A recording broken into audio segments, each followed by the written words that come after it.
Buffalo News, which is coming up next.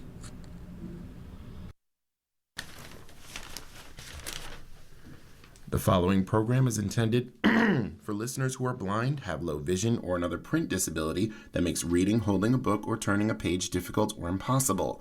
The content is copyrighted by the respective publishers. For more information, please visit us on the web at nfradioreading.org.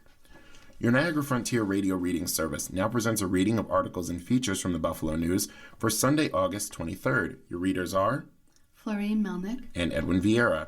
First, a look at the weather for the week. Some sun today and a shower and a thunderstorm, breezy and cooler. Any downpours may produce gusty winds and some hail with a high of 67 and a couple of showers tonight with a low of 57. Starting off the work week, a couple of showers with a high of 64 and a low of 57. Warmer on Tuesday with a passing shower and a high of 72 and a low of 57. Wednesday will be nice with some sunny spells, a high of 77 and a low of 61. A high of 78 on Thursday, but some sun and showers are around with a low of 62. A couple of thunderstorms on Friday to start the weekend with a high of 75 and a low of 58. And a morning shower in spots on Saturday with a high of 77 and low 59. Now here's Florine with our first story. Student wins case on gun talk that led to suspension. A semester shy of graduating, Jacob Cassidy has a near-perfect grade point average that has routinely put him on the University of Buffalo's Dean's List. That helped earn the 22-year-old mechanical engineering student from Orchard Park a coveted spot in the U.S. Navy's Nuclear Propulsion Officer Candidate Program, allowing him to join the Navy while enrolled full-time as an undergraduate. But his banter with a friend about guns and shootings threatened his career as a submarine officer. Two students who overheard his conversation in a campus building construed something Cassidy said as a plan to commit a school shooting at UB, according to a UB police report. Cassidy denied saying any such thing, but in April, after a hearing before UB administrators, he was suspended from UB for 2 years. A UB review panel later upheld the suspension. Last week, a judge intervened to prevent UB from enforcing the suspension, at least for now. State Supreme Court Justice Emilio Kaliakavo's preliminary injunction means Cassidy can take courses remotely this semester to fulfill his graduation requirements. Kaliakavo ruled Cassidy, quote, adequately made an initial showing that UB's determinations were based on surmise, conjecture, or speculation, end quote. Cassidy views UB administrators' actions as so disproportionate that it, quote, shocks the sense of reasonable fairness, end quote, punishing him based on statements from two other students who he said misheard and overreacted to snippets of his conversation they could not fully hear. But in an era of college campus shootings, 15 dead and 23 wounded, in shootings at Brown University, Michigan State, and 5 other colleges since November 2022, UB takes what he reportedly said seriously as part of its commitment to protect students, staff, and visitors. The college found the students who overheard the conversation more credible than Cassidy. On November 19th, Cassidy and his law student friend spent 3 hours talking as they sat at a table in a public area of Baldy Hall on UB's North Campus. 2 other students who overheard parts of their conversation contacted campus police with their alarming tip. Quote, we were talking about a variety of topics, Cassidy recalled at his hearing. This is just a regular kind of day for us, schoolwork, vacation, anything like that, end quote. But then came jokes and sarcastic comments about a, quote, foldable AR, end quote, which alarmed the 2 who overheard Cassidy's conversation from several tables away. Asked by college administrators to recount his conversation, Cassidy said, I couldn't tell you exactly what. I can tell you what we weren't making threats. Quote, we talked about shootings in general, I think, end quote. Cassidy replied when asked if he talked about a school shooting during his conversation. School shooting in particular, I don't think so, end quote. According to a UB police report, the 2 witnesses said they overheard him say, quote, I'm going to shoot up the school tomorrow and the police won't get there in time. I'm going to shoot people in the head and in the knees. I have a foldable assault rifle in my backpack, end quote. The students who overheard the conversation recalled Cassidy's friend saying, quote, "That's not funny, Jake," end quote. Cassidy's backpack sat open on the table in plain view, so anyone concerned he was armed could readily have seen that he did not have one in his bag, on the table, or on his person, according to Cassidy's state Supreme Court lawsuit against UB. The two students, eavesdropping on their conversation, sat more than 15 feet from Cassidy and his friend, so it is not surprising they heard only snippets of the conversation, given their great distance, according to Cassidy's lawsuit. One of those who alerted authorities said in her call to UB police that, in her words, she couldn't hear properly, like everything, according to Cassidy's lawsuit. In the witness recorded call to UB police, when asked whether Cassidy had a gun with him, she answered that she did not think so, and added that she and the other witness were just kind of overhearing the conversation, according to a UB police dispatch transcript. Neither of them used the word threat in describing what they overheard. The male witness pretended to take a selfie to take a photo of Cassidy. Neither witness fled the area, took cover, or warned students in the vicinity. In fact, the witnesses themselves admitted that Jacob said he was kidding and that he acted nonchalant, laughing about what he said to his friend, according to Cassidy's lawsuit. No criminal charges were ever filed against Cassidy. After Cassidy reported the matter to the Navy, the Naval Criminal Investigative Service, NCIS, investigated but imposed no sanction against him and did not advise the Navy to disenroll him from the nuclear propulsion program, according to a court filing from Cassidy. Foreign policy victories lacking before midterms. Analysis. With the Iran war now at a costly standoff and crises from Ukraine to Gaza still unresolved, President Trump's ambitious foreign policy agenda appears stuck as he heads into November's midterm elections. The setbacks are striking for a president who returned to office last year, promising to be a so-called peacemaker and made resolving international conflicts a centerpiece of his second-term agenda. Trump has grown impatient with reporters' questions and even U.S. allies. This past week, he lashed out at reporters pressing him on foreign policy issues and renewed his threat to bomb Oman, a U.S. ally negotiating with Iran to reopen the Strait of Hormuz. Labor Day, September 7th this year, is traditionally when election campaigns kick into high gear, and Republicans face the prospect that unresolved conflicts abroad and their economic fallout at home could cost the party its hold on Congress. Stalled efforts.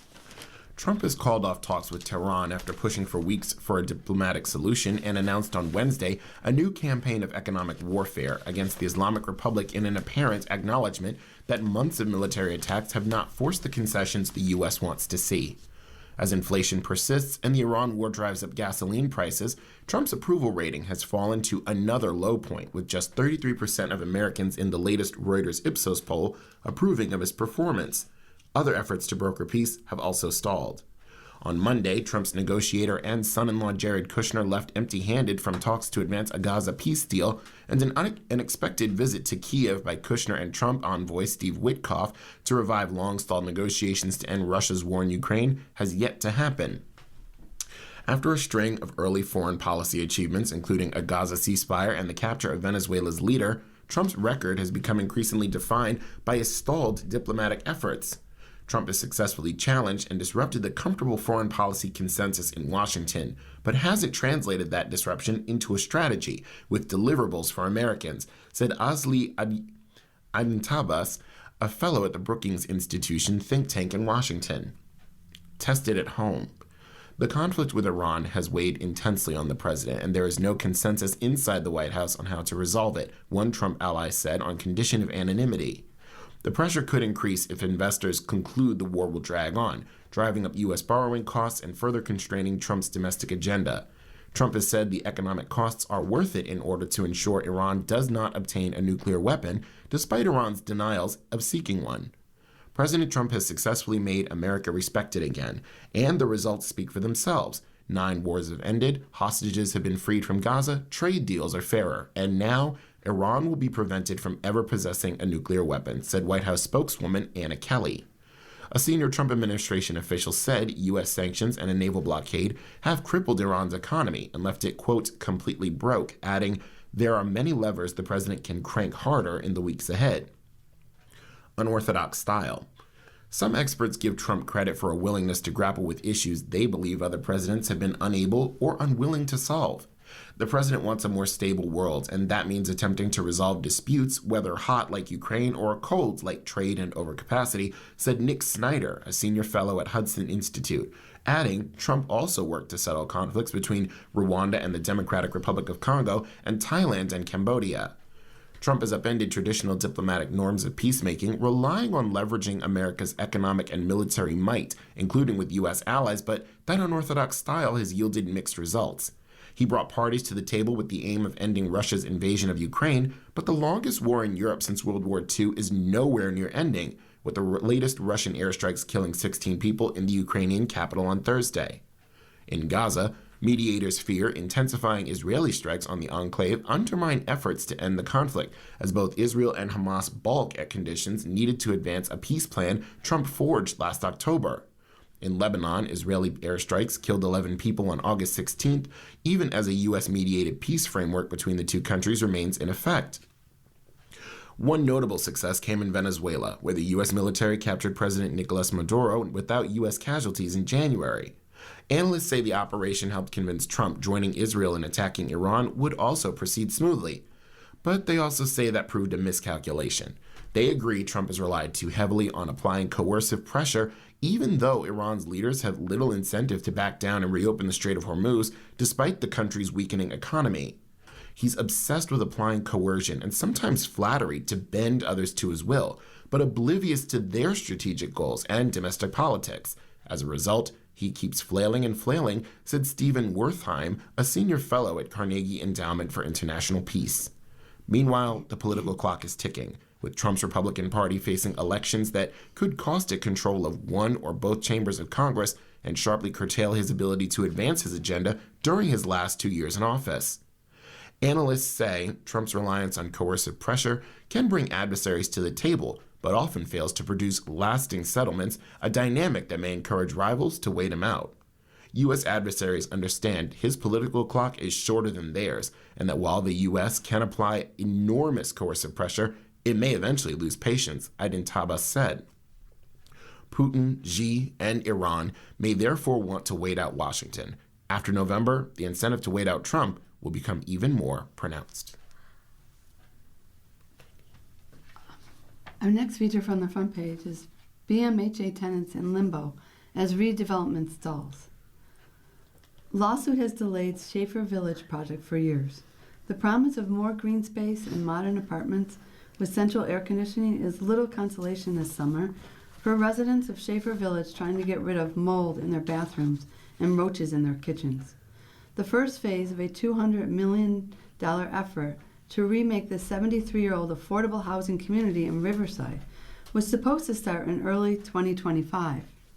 But the project has gone nowhere due to a lawsuit between the Buffalo Municipal Housing Authority, which owns and operates Schaefer Village, and a private corporation that reached a deal with BMHA in 2023 to redevelop the entire complex of 22 buildings. In the meantime, residents complain that the Housing Authority has cut back on upkeep and repairs within Schaefer Village to save money. We feel like they forgot Schaefer.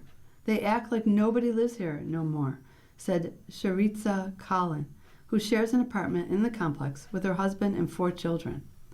BMHA ended the deal with Buffalo Equitable Housing Collaborative, LLC, about a year ago, alleging in court papers that the developer did not meet a series of deadlines and was ill-equipped to perform the redevelopment of Schaefer.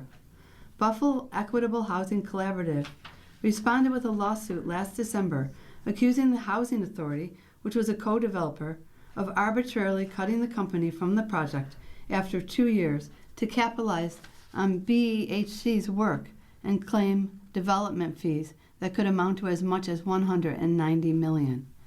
BMHA Executive Director Jillian Brown did not respond to requests for comment. Stuck in the middle are a few hundred residents who still live in Schaefer, where half of the apartments are now unoccupied and boarded up as they await demolition. The apartments are sometimes not livable, said Danny Estrada, a tenant for 22 years. You're listening to a reading of today's Buffalo News on your Niagara Frontier radio reading service. The time is 9:15 for morning listeners and 4:15 for afternoon listeners. They've got us on like standby, and the point is it's not fair. We pay rent. The authority doesn't collect trash or mow the lawn as often as it did in the past, and drug users have been breaking into the boarded-up apartments, said Estrada. He pointed to a large oak tree outside his apartment as a hazard that should be cut down because it drops large branches whenever winds pick up. As vice president of the Schaefer Tenants Association, Estrada hears an earful from many residents about the state of the apartment complex. In his own apartment, when it rains, water seeps into the walls of a bedroom despite attempts to patch the building's deteriorating roof. Estrada said the problems get reported, but are rarely resolved. I understand that you have plans for the future, he added, but what about the present? Siletta Stallworth said she likes living in Riverside after having a bad experience at Kenfield Homes on the east side. But she said she's still waiting for a new smoke detector, more than a year after she placed a work order to replace one that failed in her apartment. She also said she's concerned about whether there will continue to be a place for her at Schaefer Village. At this point, I want to find somewhere that I can make a home. I don't want to keep moving because of construction work, said Stallworth. O.C. Norris got so fed up with the mold and other unaddressed problems in his apartment that he decided to move back to his native Alabama after just 4 months at Schaefer Village. I'm not staying here because it's terrible, he said. They don't fix anything. BMHA in February of 2025 began sending formal notices and holding meetings with tenants to discuss the relocation process, but residents said they haven't received any recent updates about the status of the redevelopment project. We don't know how long we have to stay here and where they're moving us to, said Cologne. Cologne is dealing with roaches, and she said it takes a long time for BMHA to fix such problems. She also likes that Schaefer is a tight-knit community of neighbors who care for one another, and she's concerned that may get lost if they're forced to move. But she added, we're hoping we see some progress soon. Ty Williams read about plans for the Schaefer community at the BMHA website when they were announced in 2024 and said he was pretty excited for the project. He's lived with his mother at Schaefer since he was a young boy. I like the idea they want to build a neighborhood, he said. Plans call for less density within the development, which will include extending Henrietta and Chaddock Avenues from Ontario Street to Isabel Street and construction of a new interior loop road. A total of 41 new all-electric buildings will include a mix of 2-story doubles, triples, 4 units, and 5 units, as well as a community building with community room and fitness center.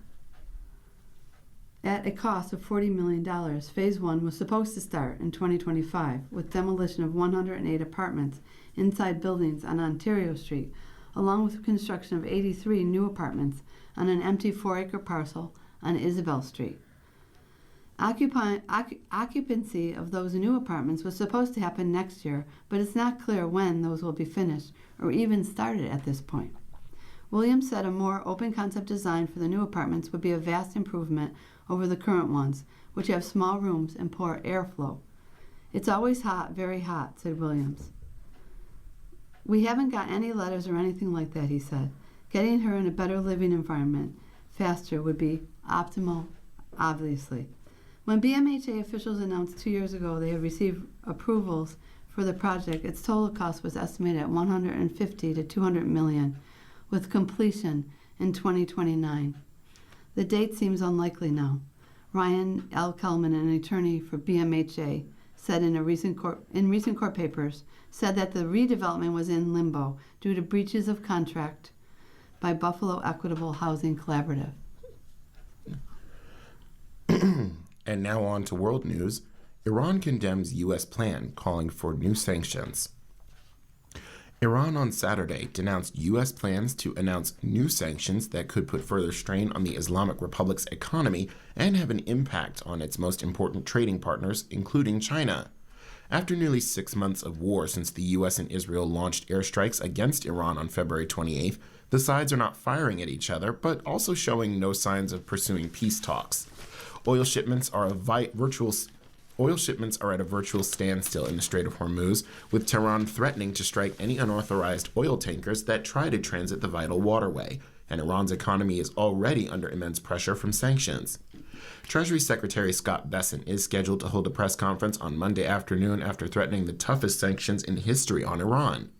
Bessent has also urged cooperation with Washington by China, which buys more than 80% of Iran's shipped oil, according to 2025 data from Analytics Kepler. Beijing has also urged diplomacy.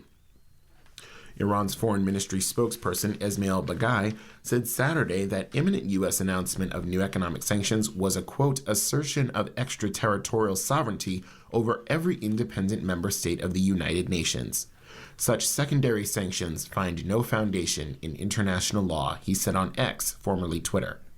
The chief of staff of Iran's armed forces, Major General Ali Abdollah, promised on Friday Iran would respond to enemy threats militarily with, quote, crushing, punishing, and devastating responses.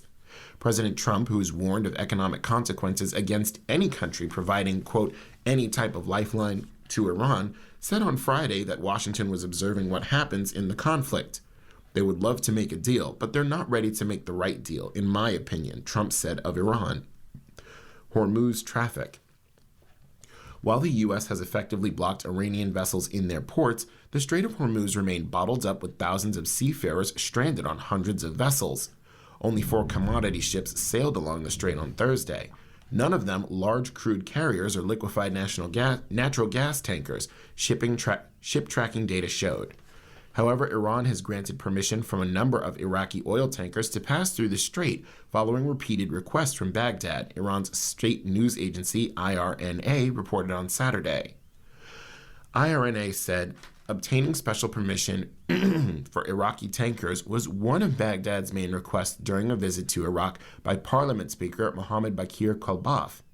Energy Secretary Chris Wright said the U.S. military helped move a 7-day average of 8 million barrels a day of oil through the strait. That's down from more than 20 million per day before the war, or about 1 of every 5 barrels consumed worldwide. U.S. attacks have severely diminished Iran's economy and devastated its Navy and Air Force, but Tehran maintains enough missile and drone capability to impede oil tanker traffic and attack regional rivals. Abdollah, the armed forces chief of staff, sought to underline Iran's missile capabilities during a visit to an underground plant manufacturing ballistic missiles that was reported by state television on Saturday. This plant has been able, much better than in the past, to produce equipment superior both in capacities and quality and in quantity, he said. Kalbaf, Iran's parliamentary speaker, said Tehran has received numerous messages from neighboring countries about establishing new regional security arrangements and economic cooperation. Kalibaf, who did not say which countries he was referring to, accused the U.S. of endangering the security of its allies in the region for the sake of Israel, adding an independent, homegrown regional order would deliver peace and security. Trump, meanwhile, has yet to achieve objectives he set at the start of the war, such as dismantling Iran's nuclear program, the state of which remains uncertain given the UN inspectors have been shut out since 2025, and creating conditions for Iranians to overthrow their clerical rulers. Thousands have been killed, mainly in Iran, where 168 Iranian school children were killed on the first day of the war. The U.S. has reported more than 750 military personnel were wounded and 18 were killed. While Iran remains defiant, President Masoud Pezeshkian has also called for a diplomatic solution. It would be better to end the war today when we're powerful and have dignity, and the whole world acknowledges our victory and emphasizes that America, contrary to all regulations, attacked our schools, hospitals, and infrastructure, and is hated in the world, the ISNA news agency quoted him as saying on Friday. But they've detained pilots. Also on Saturday, an Iranian military official called on Qatar to transfer detained Iranian pilots to a hospital on land, saying they were being held on water and were in, quote, poor physical condition, Tasnim news agency reported. Mohammed Bakarzadeh, Commander of the Committee for the Search for Missing Persons of Iran's Armed Forces General Staff said the location where the pilots were being held was unsuitable and requested that the International Committee of the Red Cross send an air ambulance to Qatar to expedite the return of injured and sick detainees to Iran. Qatar denied last week that it was holding Iranian pilots, saying they'd violated Qatari airspace earlier this year and failed to respond to attempts to contact them. Next in world news, tariff fallout pushes Quebec to rethink separating.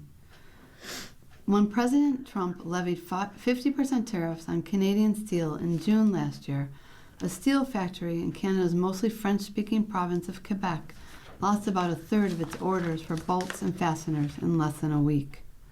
The factory owner, the Heiko Companies, froze hiring, closed the plant in the region, and laid off several dozen people, said David Jeanette, an operations director whose own brother lost his job.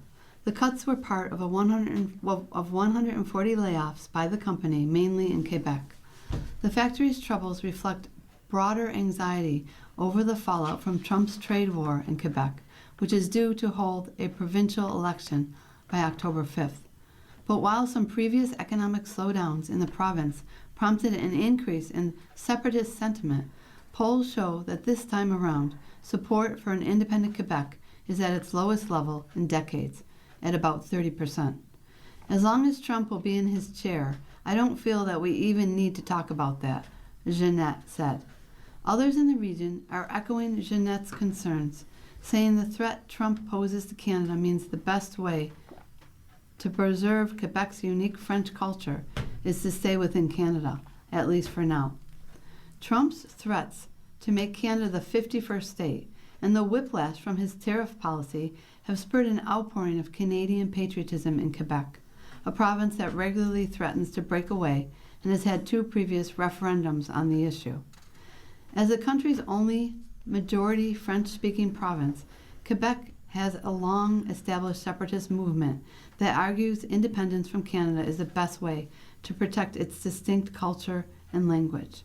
Quebec has never formally signed the Canadian Constitution, and separatists argue French Canadians are often overlooked by the English-dominated majority. Campaign of Fear. The separatist party Québécois holds a slim lead in provincial election polls, and a win would mark the party's return to power after a dozen years. But analysts say a vote for the party would be more about disappointment with the ruling party than an endorsement of the PQ's independence platform. While the PQ is committed to a third independence referendum if it wins, leader Paul Saint-Pierre Plamondon vowed that won't happen while Trump is president, a tacit recognition of falling support for independence. Quebec narrowly voted to stay in Canada in a 1995 referendum, spurring a national reckoning that resulted in the federal government asking the Supreme Court to clarify the legal procedure for separation. On Tuesday, Plamondon said on X that deciding Quebec's political fate must not be hijacked by the upheaval of American politics, the outburst of an unpredictable president, or by a campaign of fear. The explicit acknowledgement of the risk Trump poses to Quebec's independence movement aligns with a broader pattern in which the U.S. president's policies and rhetoric, including his stance on Greenland, have undermined separatist causes elsewhere. In Scotland and Catalonia, efforts to break away from the United Kingdom and Spain, respectively, have been complicated by uncertainty stemming from Trump's tariff threats and criticism of NATO. A delayed Quebec sovereignty vote would be one less headache for Liberal Prime Minister Mark Carney, who himself upended polls favoring the Conservatives to win a national election last year after promising to be a tough negotiator for Trump. Carney faces another separatist movement in oil-rich Alberta, which has its own referendum scheduled for mid-October. While conservative Alberta's burgeoning independence movement aligns with Trump's brand of conservatism, Quebecers have largely supported the rest of Canada in pressing back against the president's tariffs and threats of annexation. Postponing a referendum is unfortunately a choice we have to accept, said Stéphane Bédard, a former interim leader of the PQ. Quebec is stronger than it's ever been, but the external factor of Trump has created a lot of insecurity, so we have to be realistic. You're listening to a reading of today's Buffalo News on your Niagara Frontier radio reading service. The time for our morning listeners is 9:30 a.m. For our afternoon listeners, the time is 4:30 p.m. And now on to national or Washington news. Arcane budget rule threatening Medicaid coverage. About 200,000 low-income Arkansans could see major changes to their health coverage next year after the Trump administration recently informed state officials it will not renew a key Medicaid agreement with the federal government. The decision by federal officials, citing authority granted under President Trump's signature tax and spending law, suggests the GOP-led state's predicament could foretell other repercussions in how states are allowed to run the program under federal waivers. Nearly every state has at least one waiver to run its Medicaid program, differently than required by federal law, such as allowing the use of private managed care plans or expanding eligibility for mental health or long-term care services. Some Medicaid waivers have stretched decades, renewed by presidential administrations of both parties. Arkansas is one of a dozen states with a waiver expiring December 31st that faces the additional restrictions the Trump administration placed on new or renewed waivers. The Federal Centers for Medicare and Medicaid Services said Arkansas's 13-year-old waiver does not comply with the new budget neutrality rules taking effect in January, said Gavin Lesnick, a spokesperson for the Arkansas Department of Human Services. The rules tighten a policy forbidding Medicaid waivers from increasing federal spending on the program beyond what it would have increased without the waiver.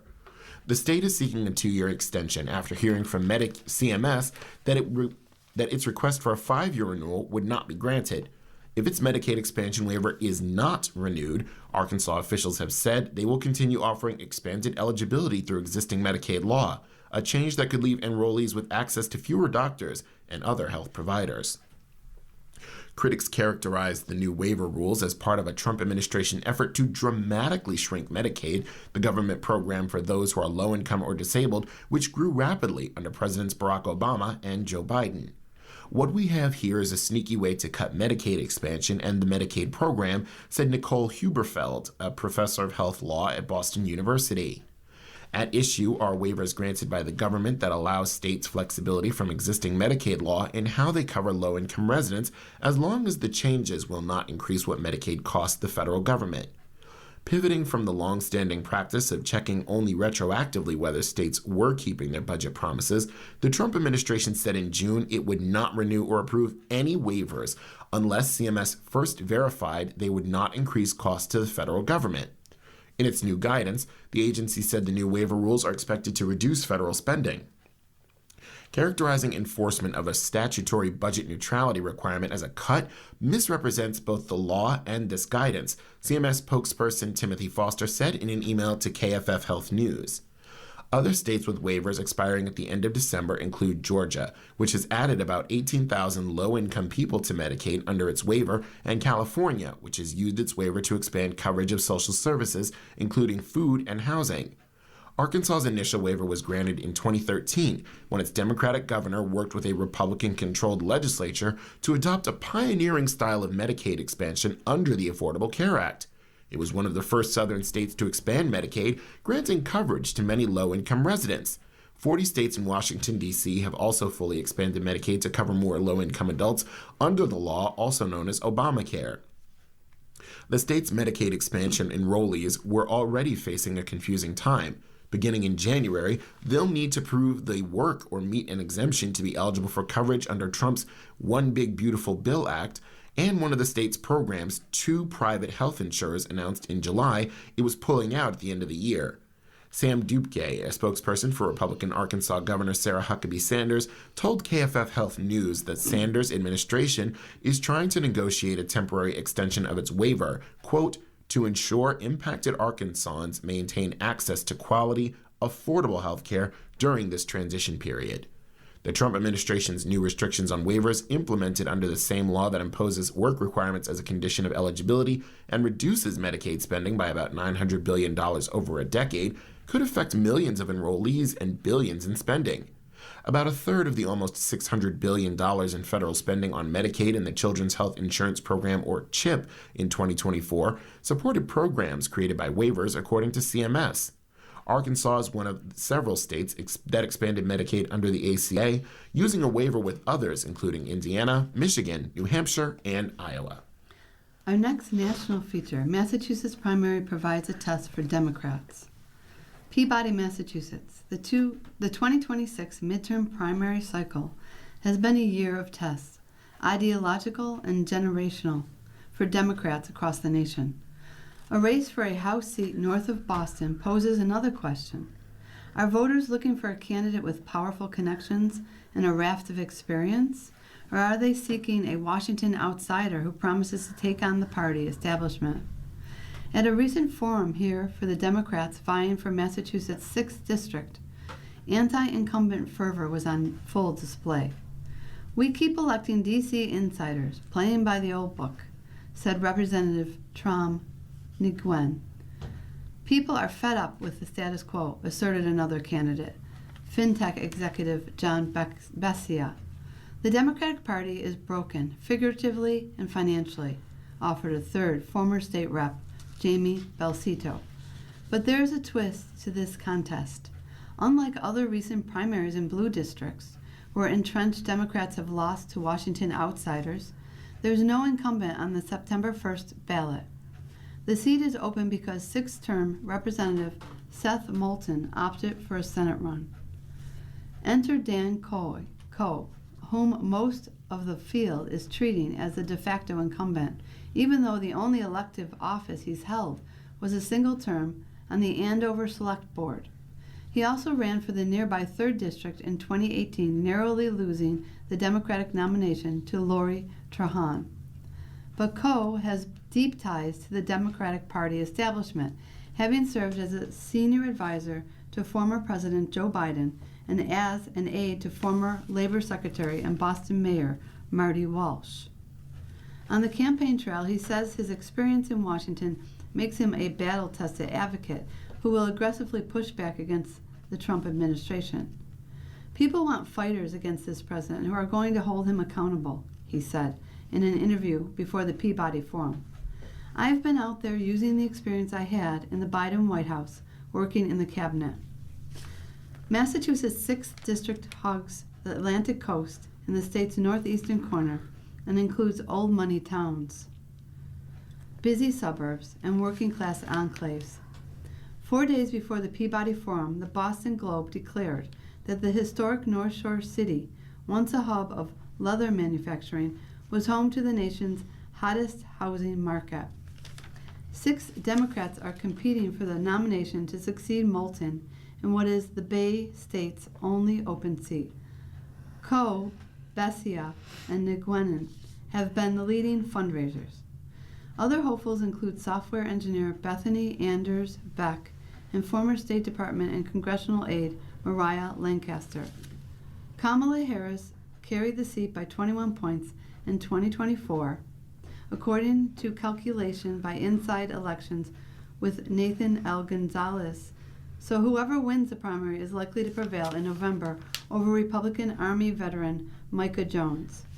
Coe has the backing of 2 pillars of Democratic politics, Biden and Harris, both of whom appear on his behalf in a new ad.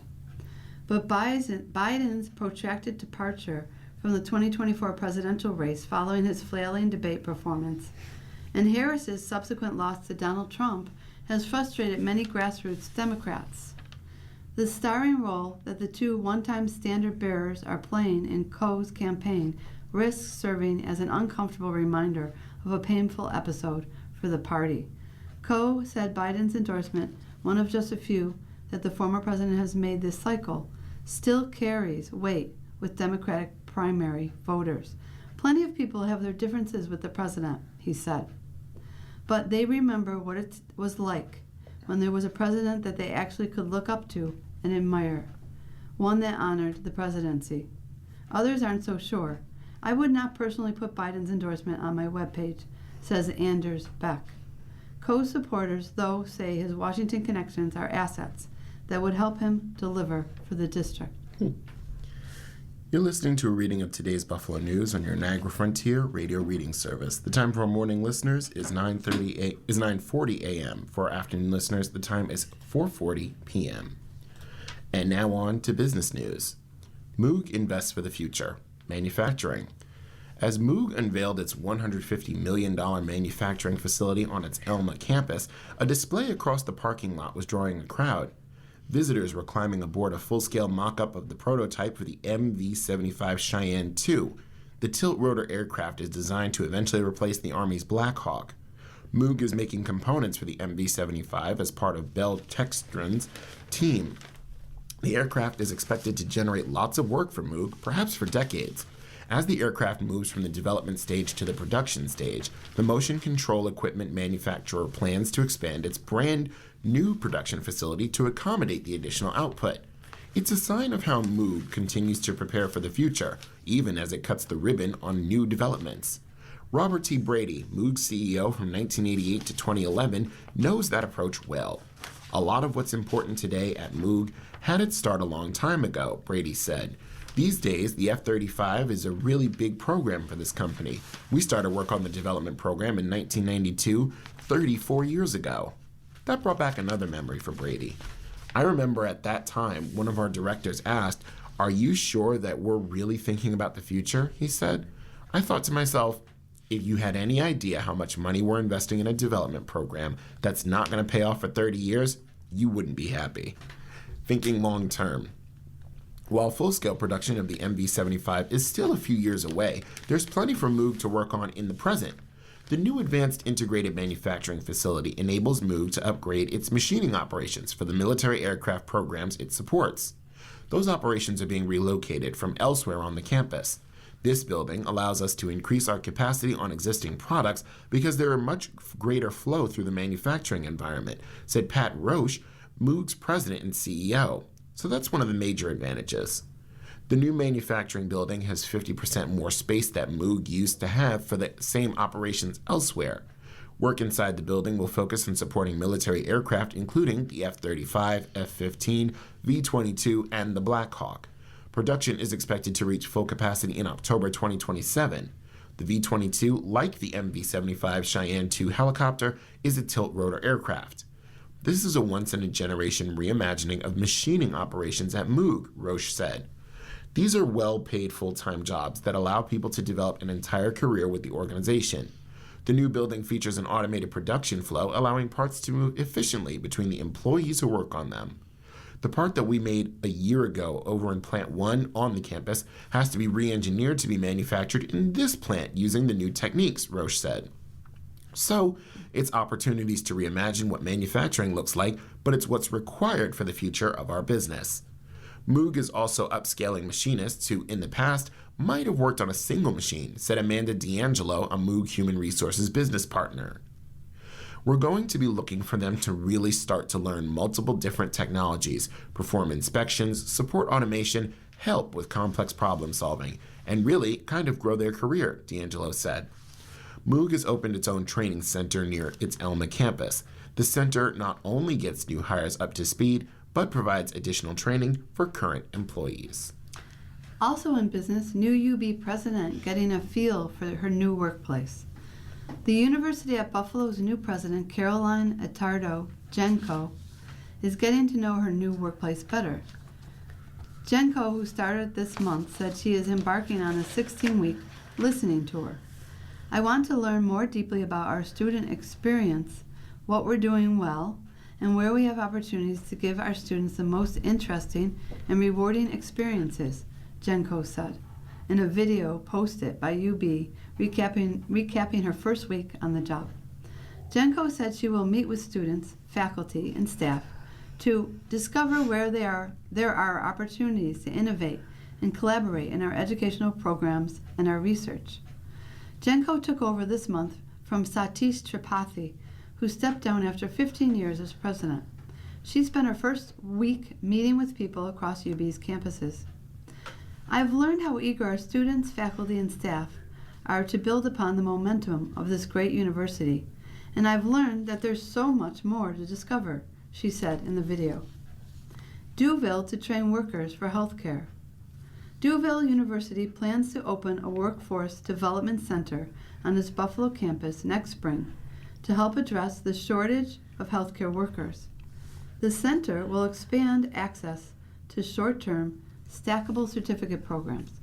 The first programs will include certified nursing assistant, phlebotomy technician, and sterile processing technician. Additional programs are under development. Duville said it has begun working with employers, including Catholic Health, Kaleida Health, and the McGuire Group, to develop programs in line with their needs. Whether someone is beginning a healthcare career, changing careers, or continuing their education, we're building programs that lead directly to employment while creating opportunities to continue learning, said Aaron Klass, Duville's Director of Workforce Development. SUNY Fredonia adds music studies. SUNY Fredonia has launched a bachelor's degree in music studies within its School of Music. The curriculum does not require an audition or performance component. Fredonia said students in the program can study music from creative, historical, culture, theoretical, and interdisciplinary perspectives. This program is about meeting students where they are and giving them the opportunity to grow into their goals, said Sarah Hamilton, Interim Dean of the College of Music, Theater, and Dance. There are many ways to build a future around music. Music studies gives students another way to become part of Fredonia's music community and shape an educational experience around their individual interests. Trocare, part of Yes, We Must Coalition. A coalition that includes Trocare College has received a 2-year grant worth nearly $250,000 to launch an initiative focused on increasing success for incarcerated and formerly incarcerated students. 11 members of the Yes We Must coalition will participate in the initiative. The funds are from the ECMC Foundation. The initiative will kick off with an in-person gathering this fall, followed by virtual communities of practice meetings to build on those connections. Trocare's college mission has always been centered on expanding educational opportunity for individuals whose potential may otherwise be overlooked and who have historically faced barriers to higher education, said Joanna Hillman, Trocare's Dean of Health Sciences and General Education. Our work is just beginning, and over the course of the grant, Trocare will work collaboratively with Yes, We Must Coalition and participating institutions to better understand the needs of incarcerated and formerly incarcerated learners, identify opportunities for improvement, and develop an action plan to guide Trocare's future efforts, she said. The coalition consists of nonprofit, private institutions where undergraduate enrollment of Pell-dependent students is 50% or more. As part of our newspaper reading, we now present the day's death listings. If you need further information on any of these names, please call us at 716-821-5555. That number again is 716-821-5555.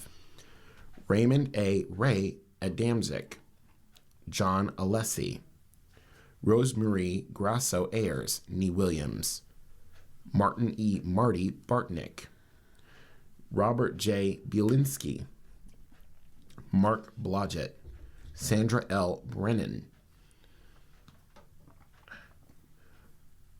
George Bryant, Michael E. Butino, Mary A. Cariona Morado, Karen M. Caravetta, Richard J. Crossan Sr., Mark S. Derringer, Barbara T. Freeman, Nee Tennant, James C. Garvey, Eileen O. Hamburger, Nee O'Connor, Stephen Yates Jones, Norma Haim, David H. Kelly, Barbara J. King, June Nab Round, Stephen Kuczynski, John D. Lamar, Marianne Mahaney Nee Missert, Linda M. Malicki Crowshire, Brian Patrick McClure, Patrick F. McDonnell, Salvatore Mendola, Doris I. Moore, Deborah A. Murphy Nee Frank, Carol Rose McMahon, Gerald E. Powers, Felix Rodriguez, Maria Confessora Rondon, Anna Schweck ní Grega, Barbara Ann Simonson ní Barron, Eugene A. Snooze, Gerald Jerry Sawinski, Colleen L. Stevens, Paul Strader, Morg L. Stroud ní Shepherd, Dolores J. Sundell ní Pierce, Stephen Tarano, Barbara A. Ewell ní Parrow, Ronald W. Wazik, Jean M. Willis, Richard Young. If you need further information on any of these names, call us at 716-821-5555. Again, that number is 716-821-5555. And now for horoscopes. Aries, March 21st to April 19th. Steer clear of confrontation with authority figures this morning. Instead, get yourself ready for a productive 4 weeks ahead. Tonight, be modest. Taurus, this morning, controversial topics might flare into arguments. Stay cool. You'll have opportunities to socialize. Tonight, learn something. Gemini, disagreements about money and possessions might occur this morning. Your focus on home, family, and your private life will increase in the next 4 weeks. Tonight, check your finances. Cancer, avoid accidents and hasty decisions this morning because you might feel irritated with someone. Tonight, cooperate.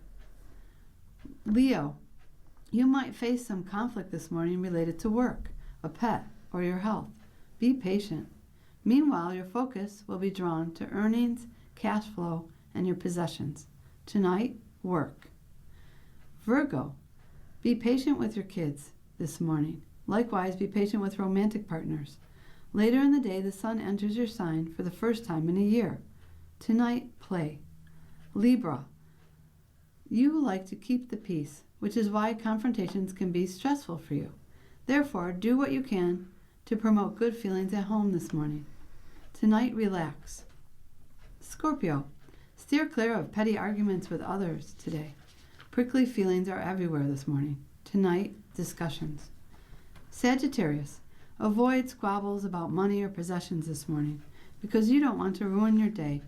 You like positive. Tonight, check your money. Capricorn, today the moon is in your sign. However, this morning it opposes fiery Mars, making everyone quick to argue. Fortunately, this is brief. Tonight, you're strong.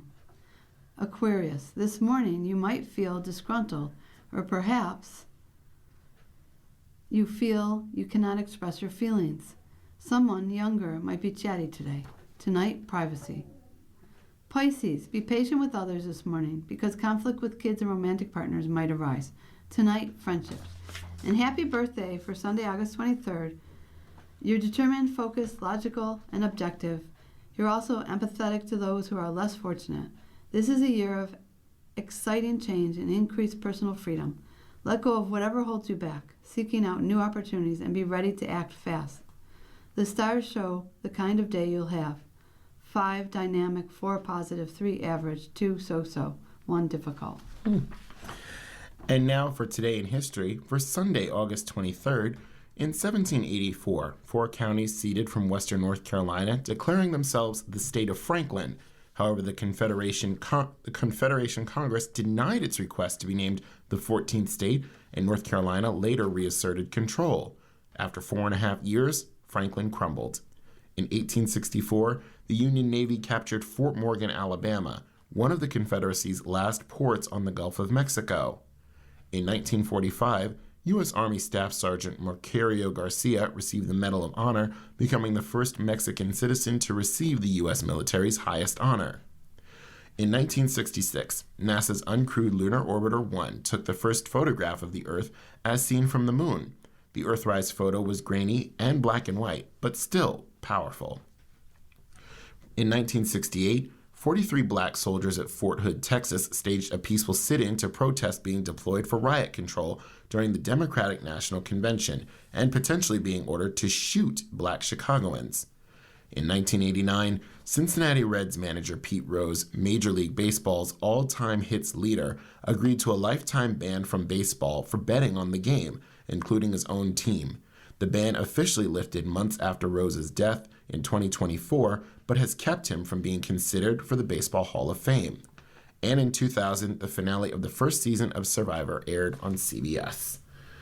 Other news, notes from the Political Notebook. Pentagon fires military news leaders from Washington, D.C. The editor-in-chief of the Stars and Stripes U.S. military newspaper said he was being fired for insubordination, and Reuters learned the Pentagon has sent notices to the paper's leadership informing them they would be let go. According to the notice, I'm being fired for stating in a CBS interview that hypothetical censorship of news for service members would constitute a personal red line, Eric Slavin said in a statement on Friday. The newspaper's Europe and Middle East bureau chief William Gallo noted Slavin, along with longtime publisher Max Lederer and another reporter, had received termination notices. Lederer was to retire at the end of September. Laura Court, who covered the Middle East for the newspaper, said on social media on Friday she'd been fired. She said it was because she'd told CBS News she works for Stars and Stripes, not the Pentagon. The Pentagon did not immediately respond to a request for comment. Stars and Stripes, which has published a newspaper continuously since World War II and provides news to U.S. troops around the world, receives funding from the Defense Department, but has been historically editorially independent. But the Pentagon under Defense Secretary Pete Hegseth has sought to take greater control over the newspaper. And also, U.S. judge strikes down policy suspending visa processing.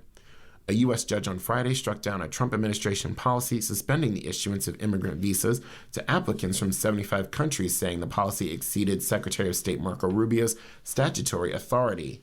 U.S. District Judge Jeanette Vargas in Manhattan said the policy that the State Department announced in January was, quote, patently unlawful and ran afoul of federal immigration law, which explicitly stripped the Secretary of State of authority over consular officers' processing of immigrant visas. The policy, which categorically prohibits the issuance of immigrant visas based upon the nationality of the applicant, represents a direct abrogation of the statutory scheme, she wrote. The State Department suspension that also took effect in January impacted applicants from Latin American countries like Brazil, Colombia, and Uruguay. Balkin noted such as Bosnia and Albania, South Asian countries like Pakistan and Bangladesh, and those from many nations in Africa, the Middle East, and the Caribbean. You're listening to a reading of articles from the Buffalo News for Sunday, August 23rd, on your Niagara Frontier Radio Reading Service. We'll return for more readings after this short break. Your readers today are Edwin Vieira and Florian Melnick.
We'll continue now with our reading of articles from today's Buffalo News. Your readers are Edwin Vieira. and Florine Melnick. Our first feature from City and Region, need a kayak, drum kit? Head to your local library. Alice Yoder, manager at the North Collins Public Library, will lend you books, movies, and CDs. But have you considered borrowing a kayak? It might not sound like normal library fare, but it all makes sense to Christina Yon. We have this access to beautiful water, the lake, the streams, the creeks, but people don't have access to the equipment, said Jan, 46, a mother from Angola, who is a regular at the library. With the library providing the equipment, it removes that hurdle. Jan was the first person to rent any of the 4 foldable kayaks that landed in North Collins earlier this summer. Along with her mother, an 11-year-old son, and niece, they trekked to Silver Creek, an 18-mile creek, for 2 separate trips out in the water, which she says was the first time either of the kids got to use a kayak. They just thought it was the coolest thing in the world, Jan said. Libraries across Western New York have begun introducing their Library of Things with new rental options for giant Jenga games, birding kits, record players, and more. Most items must be rented by someone over 18, and there are no late fees tied to library rentals as long as the item is returned at some point. If a person holds the rental past its return date, they will be temporarily charged and reimbursed when the item is returned. The Library of Things, PUSH, which started in 2025, is meant to build the ability for libraries to serve as community hubs that meet the needs of locals. The rentable items vary from branch to branch. The employees of each individual library get some input on what their visitors would like most. We are always striving to be what we call profoundly public. And that means always looking for what a community might be missing or needing and then meeting that need, Buffalo and Erie County Public Library Director Christine Schoenhart said. The main branch of the Buffalo and Erie County Public Library downtown is equipped with recording studios and guitars, drum kits, and synthesizers, along with all the other tools to borrow one would need to record their own album. When we first started developing the Library of Things, our idea was actually to kind of replicate some of the music lending libraries that are available elsewhere in the country, said Jordan Smith, a librarian and manager at the Buffalo and Erie County Library. So I wanted to allow people to take instruments home, just so they can spend some time learning them. Smith said the rentable music items come from donations by friends or local businesses and grant programs such as the one offered by the online music equipment reseller Reverb.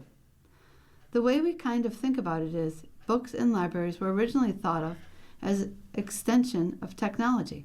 So giving the public access to printed materials was giving them access to the technology of books and printed materials, Smith said.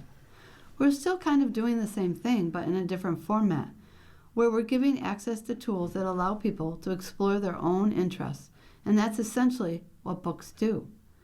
Any thanks for the kayak rental at North Collins are owed in part to the Ralph C. Wilson Jr. Foundation, which helped sponsor the purchase through a grant of about $13,000.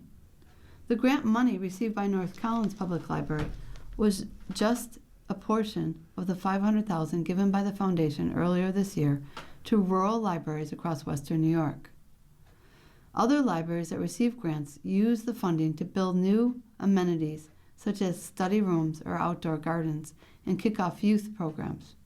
Katie Brisson, the Foundation's Senior Director of Special Initiatives, said, the grant program popped up when they were brainstorming ways to better reach and impact rural communities in Western New York. They offer more than books, Brisson said about the role of rural libraries play in their communities. The libraries are places where people come together. Brisson said the application process allowed for libraries to identify their needs and what would benefit their members the most, as opposed to the foundation funding a specific project it wanted to see. New York Teachers Union skips endorsements in 7 Western New York races. The union that represents New York's public school teachers endorsed 190 candidates for the state legislature this fall, but it took no position on 7 races in Western New York. New York State United Teachers, or NYSUT, which represents nearly 700,000 teachers and other employees, backed candidates in 12 of the region's 19 state legislative races, supporting 11 Democrats and 1 Republican. NYSUT backed no candidates for races in 7 seats, all occupied by Republicans, including 2 longtime incumbents, Senate Minority Leader Robert Ort, Republican of North Tonawanda, and Senator Patrick Gallivan, Republican of Elma, who received NYSUT's endorsement in 2024 as well as recent financial campaign support. New York's educators know elections have real consequences for our students, public schools, and working families who keep our communities strong, NYSUT President Melinda Person said in a statement. These candidates endorsed by NYSUT have demonstrated a commitment to public education, to the professionals who serve our students every day, and to the policies that give working families the opportunity to thrive. I urge our members and all New Yorkers to make their voices heard this election day. Our collective future is on the ballot, and every vote counts. NYSUT's endorsements include the following. In the 57th District, Senate candidate Victoria Geet Williams, a Democrat challenging Senator George Borrello, Republican of Sunset Bay, Brooklyn.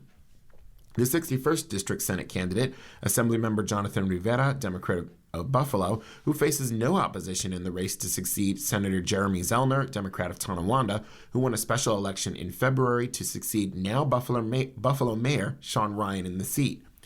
63rd District, Senator April Baskin, Democrat of Buffalo, who faces opposition from Republican candidate Jeffrey Zizmansky. 133rd District Assemblymember Andrea Bailey, Republican of Geneseo, whose district includes part of Wyoming County, faces opposition from Democratic candidate Gladys Flores. In the 140th District, Assemblymember William Conrad, Democrat of Tonawanda, a retired teacher facing opposition from Republican candidate Mohammed Faisal. In the 141st District, Assembly candidate Leah Halton Pope, a Democrat and majority leader of the Buffalo Common Council. She faces no opposition in the race to succeed retiring Assembly Majority Leader Crystal Peoples-Stokes, a Democrat of Buffalo. In the 142nd District, Assemblymember Patrick Burke, Democrat of Orchard Park, faces opposition from West Seneca Town Supervisor Gary Dixon, a Republican. In the 143rd District, Assembly candidate Ryan Torgan, a Democrat challenging Assemblymember Patrick Shulzinski, Republican of Cheektowaga. In the 145th District, Assembly candidate Nathan McMurray, a Democrat and former Grand Island Town Supervisor, faces Rebecca Wydish, a Republican and former chair of the Niagara County Legislature, in the race to succeed retiring Assemblymember Angela Morinello, Republican of Niagara Falls. In the 146th District, Assemblymember Karen McMahon, Democrat of Williamsville, faces opposition from Republican candidate Terry McGuire. In the 149th District, Assembly candidate Adam Bojack, a Democrat facing Frank Bogulski, a Republican in the race to succeed Assemblymember Jonathan Rivera, Democrat of Buffalo, who's running unopposed for the Senate. And in the 150th District, Assembly candidate Thomas Carl, a Democrat challenging Assemblymember Andrew Molitor, Republican of Westfield. NYSUT endorsed no Senate candidates in the 58th District, which includes eastern Allegheny County, where Senator Thomas O'Mara, Republican of Big Flats, faces Democratic candidate James Brobeski in the 60th District, where Gallivan is running unopposed, or the 62nd District, where Ort faces Democrat Thomas Arita. In a statement, Gallivan said, quote, "I appreciate the support NYSUT has expressed in the past. However, I was unable to attend their recent endorsement meeting. I look forward to getting together with NYSUT to discuss relevant issues." Ort, through a spokesperson, declined to comment. NYSUT endorsed no Assembly candidates in the 139th District, the 144th District, or in the 147th, as well as the 148th, which some face no opposition. Emily Allen, a media specialist for NYSUT, said candidates seeking the union support fill out a questionnaire reviewed by NYSUT's Political Action Committee, which submits recommendations over a 2-day endorsement conference. And also in local news, bills dealing with seat complaints on case-by-case basis. Team working with fans by upset by obstructive views. The Buffalo Bills continue to talk with season ticket holders, complaining about obstructed sight lines from their seats at the new stadium. The team says it is making sure these fans, who purchased a personal seat license for the right to own season tickets at the stadium, have had their expectations met for their seats. But the bills won't say whether that has meant offering refunds to them or the ability to get out of the PSL agreement for fans unhappy with their seat situation at Highmark Stadium. Many of the complaints about the new stadium on social media so far have centered on obstructive views in the 400 level from fans sitting or situated in front of staircases leading up and down to the 300 level concourse. The complaints started during the return of the blue and red practice August 8th, the first time that all season ticket holders got a glimpse inside the more than $2 billion stadium. Pete Gwelly, president of business operations for the Bills, said that the team has heard from only around 1% of season ticket holders, or about 500 fans, about anything related to sightlines. He has said the Bills believe they clearly indicated through the virtual experience any seat in the stadium with a sightline issue, and that was reflective of where people ended up in the new stadium. Gwelly added that many of the seats with sightline issues were held back and sold only toward the end of the seat license sales process. But the Bills still have been speaking with anyone who felt differently. Some fans have claimed they were misled by their season ticket representative.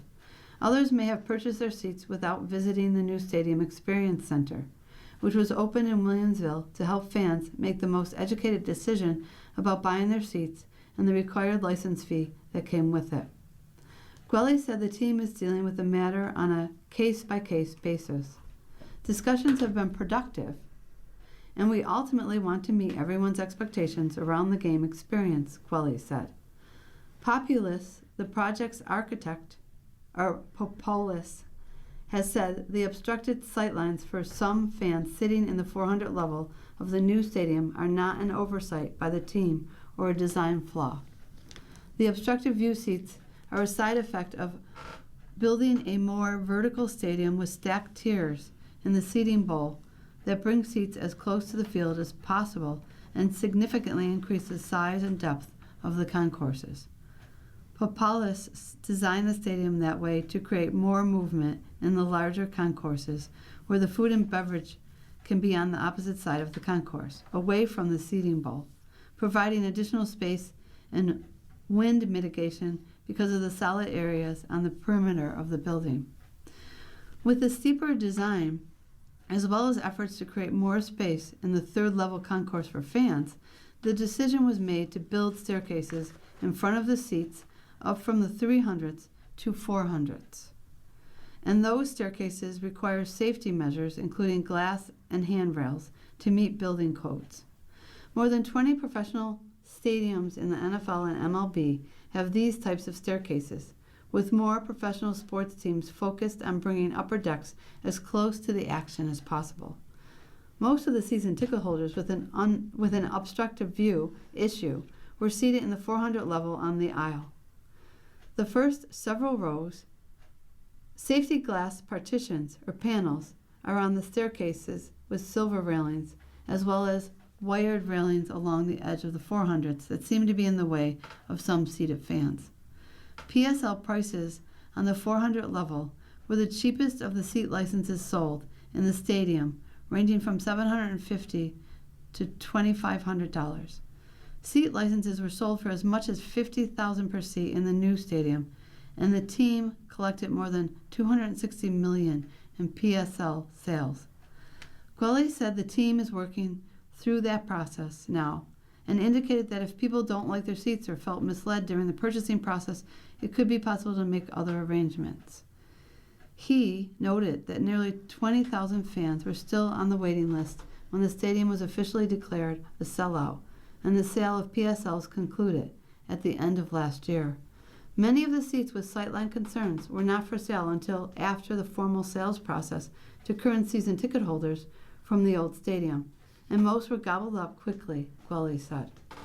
The Bills have already hosted nearly 150,000 fans in the building so far for 3 large-scale events in August, including having around 40,000 fans on Tuesday for a second open practice this month. This latest one was open to the public and not just season ticket holders. The team will host its final of 2 home preseason games August 27th before next month's regular season home opener, September 17th, against the Detroit Lions. You're listening to a reading of today's Buffalo News on your Niagara Frontier radio reading service. The time for our morning listeners is 10:15 a.m. For our afternoon listeners, the time is 5:15 p.m. And now on to feature stories. Fresh from prison, election denier is feted by Trump administration. 2 months into her post-prison life, election denier Tina Peters traveled to Washington for high-level meetings this past week with Trump administration officials, pitching her plan to invoke emergency powers and assert unprecedented federal control over elections before the November midterms.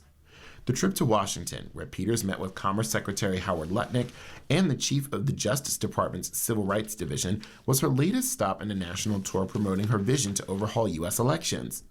She's used her newfound freedom after her prison sentence was cut short in June to spread her usual false claims about voting machines, rigging elections, speaking at conferences, and hitting the right-wing podcast circuit.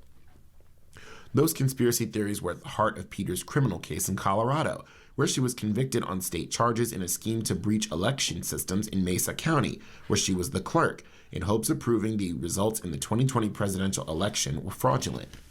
Peters' post-prison renaissance was made possible by Colorado's Democratic Governor Jared Polis, who commuted her prison term, paving the way for her early release less than 2 years into a 9-year sentence. President Trump, unable to pardon Peters' state crimes, instead led a year-long pressure campaign against Polis, withholding federal funds, shuttering federal offices in Colorado, and vetoing a key water project. This helped turn Peters into a MAGA hero, but she's reviled by election officials who say her actions and rhetoric undermine the democratic process. Weeks after leaving prison, she visited the White House for a private lunch with President Trump, who shares many of her goals, but is yet to endorse her proposal.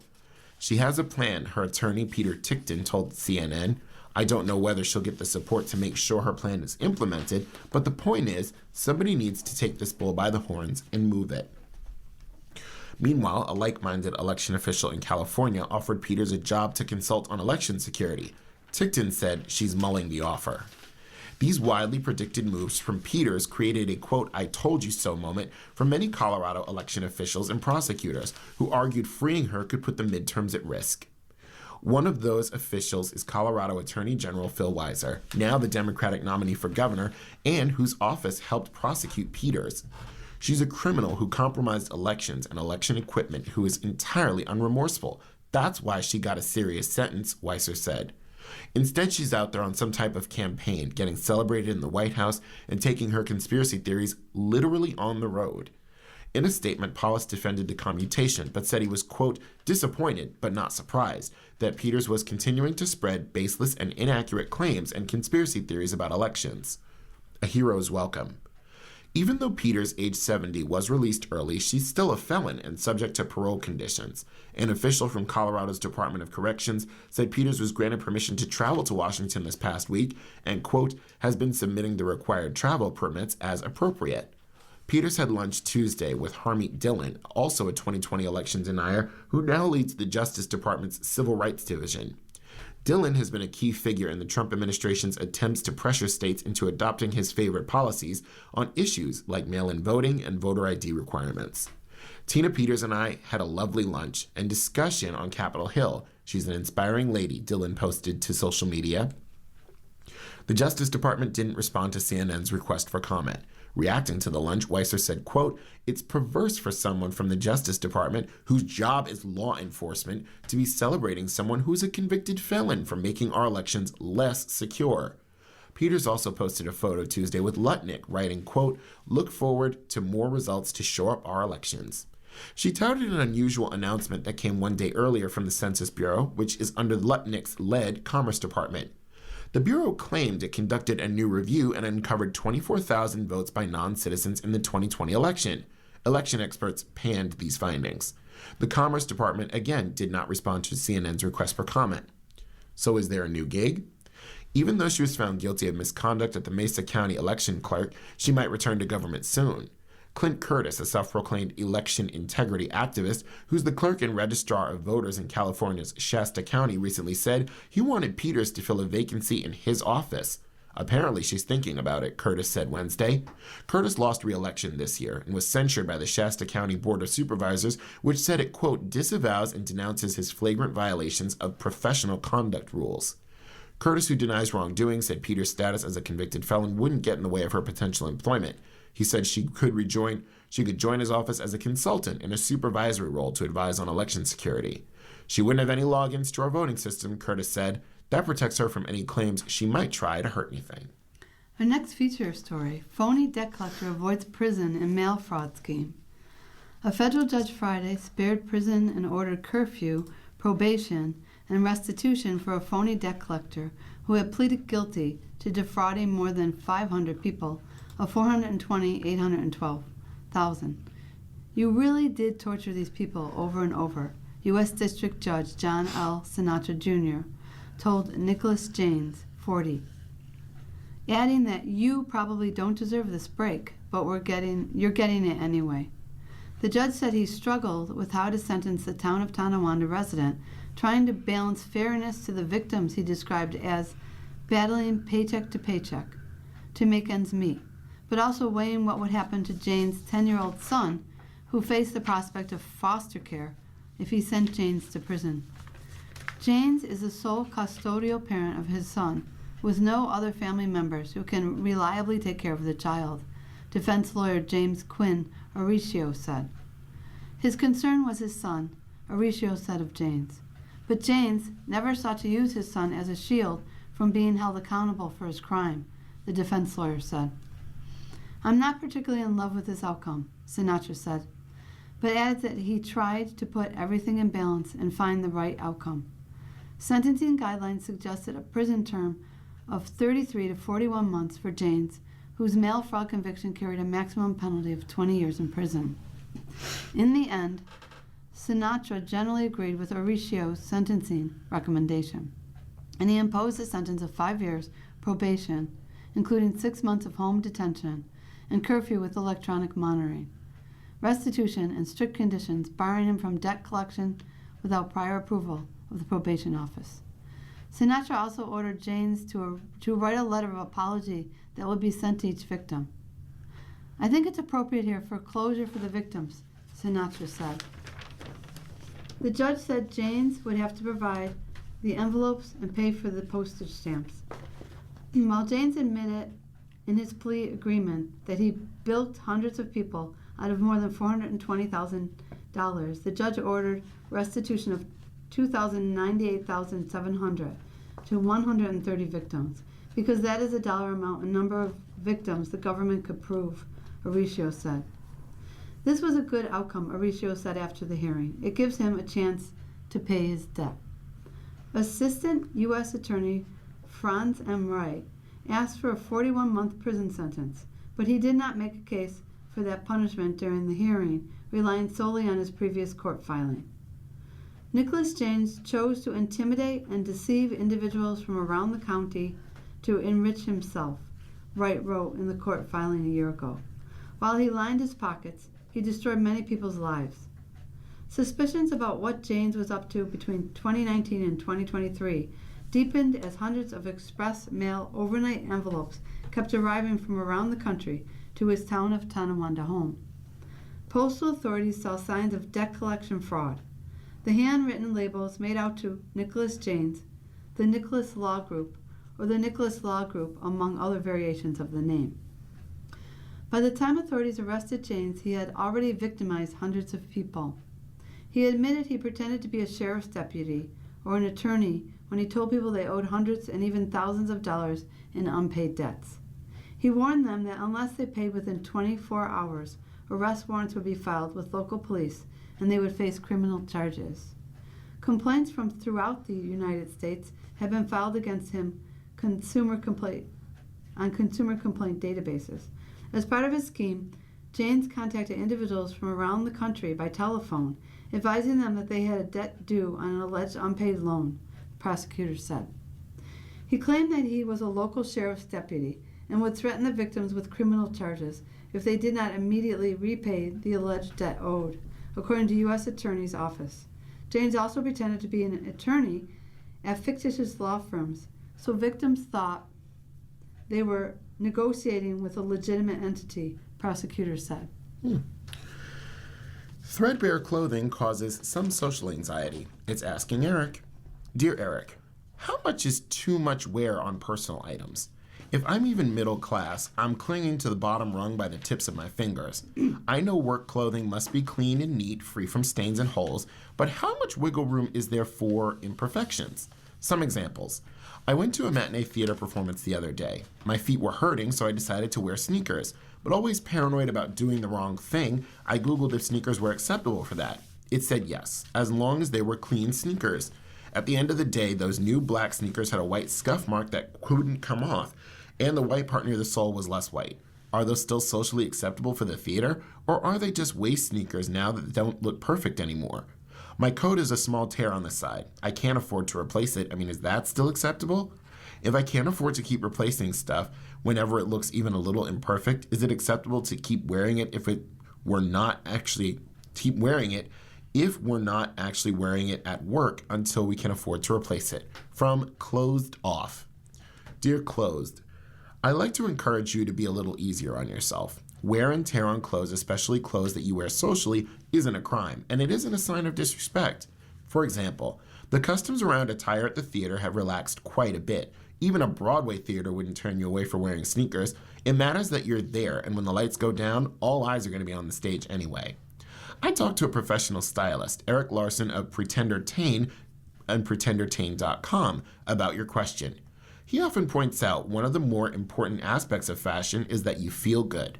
I know how important it is to tell your story through how you present yourself to the world, he said, noting your conscientiousness to showing up authentically as yourself wherever the environment is the most important thing to consider in this case.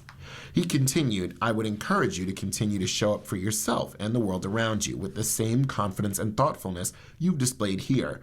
And if it helps, embracing sustainability in your garments, given the cyclical nature of fashion, is one of the best ways to be timelessly well-dressed, no matter where you are. Don't worry so much about imperfection. Perfection isn't the goal. If you can afford to consider having tears repaired or patched, but most importantly, allow yourself some grace. Dear Eric, I'm currently in my second year of college, which I've been self-financing. I'm still struggling with what to do for a future career. I just turned 20 and I feel like I'm falling behind all of my peers while wasting my money. Everyone already seems to know what they want from their lives and careers, but I'm still stuck. Do you have any advice on how to get through this? From Stuck Student. Dear student, first I want to acknowledge that what you're doing is both commendable and difficult. Paying your way through school is no small task, so give yourself some credit for that. Next, it's normal to feel confusion or a lack of direction, especially at this point in your college career. There are resources on campus that can help you learn about yourself and your interests, from a career center to internship placements to class advisors and mentorships. Take advantage of those with an open mind. One of the benefits of this time is that it gives you space to experiment and discover. That's part of what you're paying for. If you continue to feel the fit isn't right, talk to your advisor or a trusted academic mentor about taking a year off or transferring to a different kind of school. See what they say to that. Also, remember, comparison is not always the truth.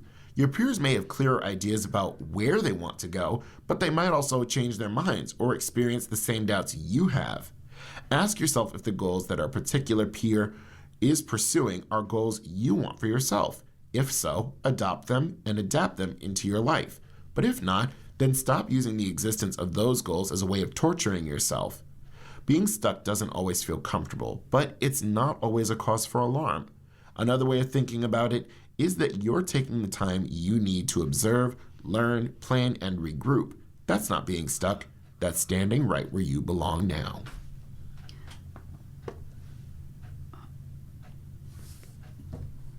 You're listening to a reading of today's Buffalo News on your Niagara Frontier Radio Reading Service. The time is 10:30 for morning listeners and 5:30 for afternoon. Our next feature in sports. UB Shelton is preparing for a larger role. Terrence Shelton Jr.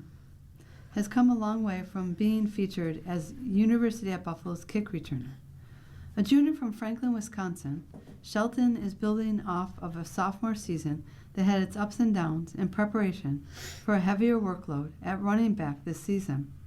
Shelton fondly remembers returning kicks at Missouri during his freshman year in 2024. Shelton said it was his first big college game and called it a cool experience. To improve his returning skills as a younger athlete, Shelton took advice from his father, who told him that kick returning was similar to playing running back, but with a lot more space and a running head start. After leading UB in kick return yardage in 2025, Shelton said, "It's not the end of the world if he's not returning kicks anymore. You can see everybody who's running down to get you," Shelton said, "and there's a lot of opportunity for big highlight plays. That's one of the cool things about kick returner." Coach Pete Lembo said Shelton is still returning kicks in practice, but he expects multiple players to share return specialist duties.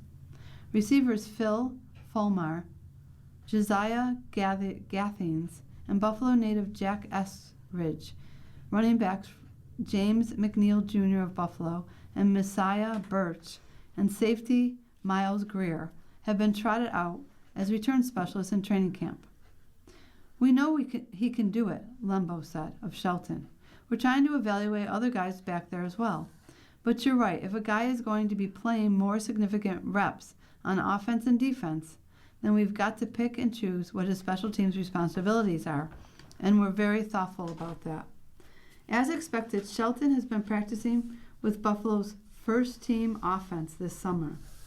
Lembo said he's still shuffling players between the first, second, and third teams. But on Wednesday, Shelton split time with Birch at first team running back. At 5'11" and 215 pounds, Shelton battled mononucleosis and injuries in 2025 before working his way back onto the field. Shelton missed 3 games, but by season's end, he managed to spell starter Al J. Henderson. Shelton finished his sophomore season with 57 carries for 244 yards and 1 touchdown, and he had 8 receptions for 42 yards. His 17 kick returns for 381 yards led UB. "Last year was just a lot of growth for me," Shelton said. "I had to go through some adversity, but by the end of the year, I started taking a larger role, started getting more reps. I feel like that carried over into this year." Running backs coach Jordan Johnson, who rushed for more than 2,000 yards at UB from 2012 to 16, after a decorated varsity career at Sweet Home High School, was hired in 2025 and has been proud to witness Shelton's growth. "Just attention to detail and just keep working on the little things," Johnson said. "That's what we harp on in the room in general, and Shelton is doing a good job of being a leader in the room, trying to use his voice when it's necessary." The best thing about Shelton is he's a lead-by-example guy. He does everything right, and he tries to fine-tune the details the best that he can. He's always focused, and he very rarely makes mistakes. Versatile running backs. How has Shelton prepared for his larger role at the running back in the offseason? The biggest thing he said was improving his speed and strength to absorb more hits that comes with an increased workload. "Just trying to stay ahead of the little stuff so it doesn't grow into something larger later," Shelton said. UB returns many running backs alongside Shelton, though they're all preparing for more snaps as well. Shelton called the Bulls running backs a diverse unit, each bringing something different to the table. Birch, a senior, and McNeil, a junior, each played in 2025. Sophomore Nino Hill is coming off a redshirt season. Buffalo senior DeVar Mathis previously was a receiver. Freshman Chase Enlow enrolled from New Jersey. "Messiah is one of the fastest guys on the team," Shelton said. "We've got 3 other backs who are 215 plus pounds. We can get downhill. We can go out. Speed sweeps, anything like that. We kind of can do everything. Catch out the backfield, return kicks. I think we're a very versatile group, and I think that's going to help us a lot this season." Inside the NHL, what will Sabres' newest jersey for Hometown Remix series look like? The NHL made it official this week that every team's getting a new alternate jersey for the 2026-27 season, and the special edition is being dubbed the Hometown Remix Series. The league's description is that each club will have new threads that, quote, uniquely and authentically celebrate the fans, the city, and the local culture of each team. It seems to be pretty much like what we've seen with the City Connect series in Major League Baseball or the City Edition in the NBA. The NHL has not committed to an official unveiling other than saying more information is coming shortly after the season begins on September 29th. Sounds interesting. A big online leak has already come with the Florida Panthers remix, which is the first NHL jersey to have pink as its primary color. Jersey hounds are nervous about quality because this is the first alternate release for the NHL by Fanatics after the reverse retro releases of 2020 and 2022 were done by Adidas. Ultimately, however, the design is what's going to sell or flop. The Sabres, of course, have lots of history in these areas. The 40th anniversary duds in 2010 that had the script Buffalo logo and were an ode to the AHL Bisons were a hit. And so were the gold highlighted 50th anniversary units unveiled for the 2019-2020 season. The tank era Turdburgers were not. The return of the black goat heads 2 years ago has energized the fan base, and I still chuckle every time I think about Rasmus Dahlin saying that wearing the jerseys makes the players feel evil. Aesthetics, a premier space for NHL jersey commentary, has reported the Sabres may be looking at a royal blue version of the goat heads for its hometown remix. So, the likelihood of a return of the early 2000s butter knives or the late 2000s slugs may not be in the cards. In addition, the Panthers duds, the New York Islanders hometown remix, apparently leaked a couple of months ago as well. The throwback is to the Fisherman logo the team wore from 1995 to 1997, and again for the 2022 reverse retro program. The Islanders also made jerseys news on Thursday with the announcement of their third jersey design as voted on by the fans. It's a sharp-looking navy lighthouse design featuring the trademark Long Island beacon on a dark blue sweater. Sardarian deal, another blot on the 21 draft. When the Sabres traded Steven Sardarian to Carolina last week for future considerations, it put another blot on a 2021 draft that has to rate as incomplete. Sardarian was a third-round pick taken with a choice acquired from Florida for defenseman Brandon Montour during the dismal 2021 COVID season. The Sabres finished that year, but won the lottery and took Owen Power at number 1 overall, so the draft is hardly a complete disaster, and they struck in round 7, as well as by drafting Tyson Kozak from Portland of the WHL. He's beaten the odds to make it to the NHL in addition to being a solid contributor in Rochester for 3 seasons. Sardarian never signed with Buffalo and played 2 seasons apiece with New Hampshire and Michigan Tech since the Sabres drafted him. Last year at Tech, he had a breakout season with 12 goals and 44 points in 37 games, earning CCHA Forward of the Year honors and finishing tied for 12th nationally in scoring. 5 years later, what could push the 2021 draft into a more prominent, positive look for the Sabres? It's an easy call. The signing of Russian forward Prokhor Poltapov, the second-round pick taken at number 33 overall, who's entering his 4th season for the CKSA Moscow and the KHL. Poltapov is committed to the KHL through 2027, and antennas went up on draft weekend when this corner inquired about Poltapov's status, and Sabres assistant GM Jerry Fortin called him a, quote, plug-and-play asset who could immediately help the Sabres' second and third lines. As for the rest of the Sabres' 2021 draft, Itzhak Rosen, pick 1B in the first round, was traded last season to Winnipeg, and Josh Bloom, 3B, was traded in 2023 to Vancouver for long-gone defenseman Riley Stillman. Alexander Kisakov, 2B, is the KHL, along with Poltapov, and defenseman Nikita Novikov, 6B, was loaned off the Rochester roster last season to Ontario. Winger Viljami Marjala, number 5, and defenseman William von Barnico, number 6A, didn't sign, with Marjala moving on to Edmonton and collecting 17 goals and 60 points last season as an AHL rookie in Bakersfield to finish 3rd on his team in scoring. Oliver Nadeau, number 4, had 13 goals and 13 assists last season in his first time run in Rochester, but did not receive a qualifying offer from the Sabres by June 30th and remains a free agent. Novikov also was not qualified and returned home to Russia to sign with Dynamo Moscow of the KHL. Our next sports feature, Kuwik is driven to make a difference. Kevin Kuick has spent his entire life trying to make a difference. His determination to make an impact on the lives of others likely stems from his blue-collar upbringing in Lackawanna.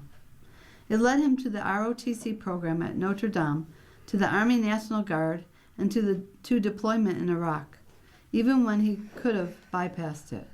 And later, after an unspeakable personal loss, it led him on a mission to improve flight safety in the United States. Now, after a journey that has covered thousands of miles in more than 2 decades, Kuick finds himself at the U.S. Military Academy in West Point, where he begins his 4th season as the Army men's basketball coach. Not bad for the son of a school teacher and the Lackawanna mayor. Growing up, Kuick has a close relationship with the city and its people. His dad, Edward Kuick, was mayor from 1978 to 82, meaning his childhood was filled with chicken dinners, Memorial Day commitments, and other campaign events. It really immerses you in the community, Kuick said. The Lackawanna piece is a part of my fabric.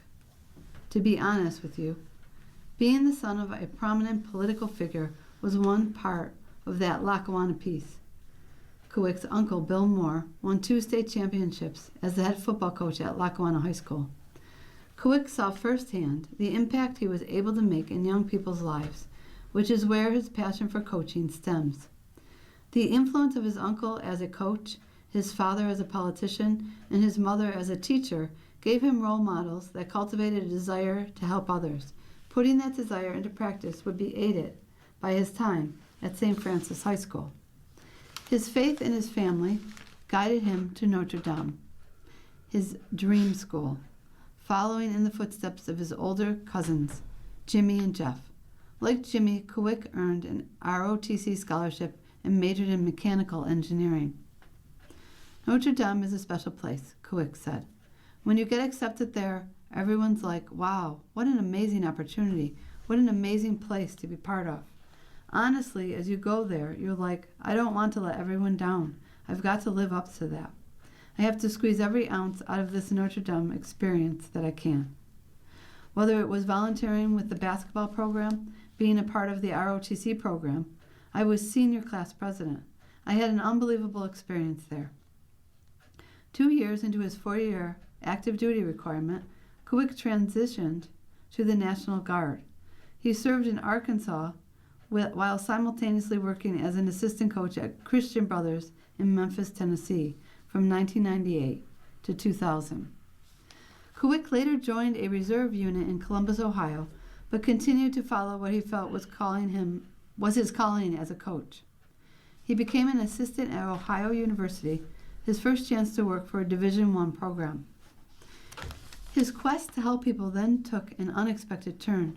When his 4 years of active duty and 4 years of inactive duty were up, he was in the process of resigning his commission when he received a letter in the mail. Lo and behold, next thing you know, I got called up off the individual ready reserve list to go to be deployed in Iraq, he explained. Could Kuick have fought it? Yes. Did he? No. Kuick wanted to honor his commitment, even if his obligation had technically expired. Furthermore, Ohio's head coach, Tim O'Shea, saved his spot on the coaching staff for when he returned. Working with an engineering unit, Kuick helped bring about the first free elections in Iraq, fortifying polling sites, and completing missions to ensure that the surrounding areas were safe. Kuick earned a Bronze Star for meritorious service. I'm super proud of the job we did, and I think we moved things in the right direction towards making Iraq a democracy, he said. So you look back on it with pride, the relationships you formed, the difference that you made, and ultimately everybody in our unit came back in one piece.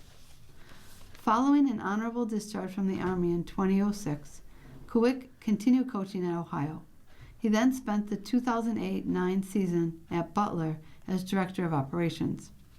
He was preparing to transition to Ohio State to become their video coordinator when on February 12, 2009, his girlfriend, 30-year-old Lauren Moorer, took a flight from Newark, New Jersey, bound for Buffalo for a family wedding. Colgan Air Flight 3407 crashed in Clarence. Moorer was among 49 people killed in the crash. A year later, the National Transportation Safety Board identified the probable cause as pilots' inappropriate response to stall warnings. Kubik described the tragedy as a hard lesson in some of the loopholes at the time in the regional airline industry. He decided to do what he does best, telling himself he could make a difference here and make sure that our loved ones' lives weren't lost in vain. How concerning is the rising injury rate? It's the Bills mailbag from Jay Skursky. Let's get right to your questions. Sam asks, Jay, the long list of injured Bills that couldn't play in the preseason opener against Carolina and the many others who've missed practices in training camp, a considerable number of them probable starters, is rather alarming. Are injuries during preseason and in training camp extremely precautionary, or are these injuries severe enough to hamper their ability to play? I know there's no substitute for practicing and playing the games, but are the players, especially the starters, coddled a bit to err on the side of caution? From Jay, we need to say this about all of the Bills' injuries. New head coach Joe Brady isn't saying much of anything about them. That is, of course, until the regular season begins. At that point, the Bills will be required to release a detailed injury report, like every other team in the league, that outlines exactly what each player is dealing with, along with the level of practice participation. Here's the list of Bills who did not participate in Thursday's joint practice against the Browns.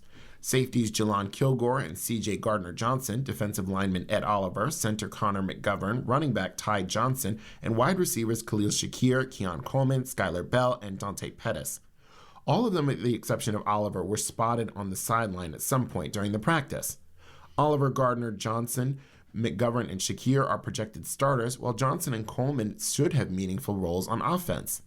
Bell and Kilgore are rookies who are likely to make the 53-man roster, but who may not contribute to the game day lineup right away. Given how tight-lipped Brady has been, it's hard to know what the level of concern should be for each player. Generally, it's a good sign that they are still watching practice. The team obviously doesn't have any concern about the player's ability to protect himself if a play comes full speed toward the sideline, or else they wouldn't allow them to be so close to the action. The reporting on Coleman and McGovern has been that they should be back for week 1. Brady's a first-year head coach, so I'm willing to cut him some slack, but the use of hockey lingo in describing things as, quote, lower body injuries is fairly pointless. The full injury report will be out ahead of week 1, and it's a good bet the Houston Texans aren't losing sleep over whether Connor McGovern injured an ankle or a knee. Hopefully Brady will come to see over time that there's no competitive advantage that's lost by being even a little bit forthcoming about player injuries. In my opinion, the team is playing it safe with some of their injured players, which is the right thing to do. Yes, practice time is important, but availability for the regular season is ultimately what matters most. So if that means taking some extra time now, it's worth it.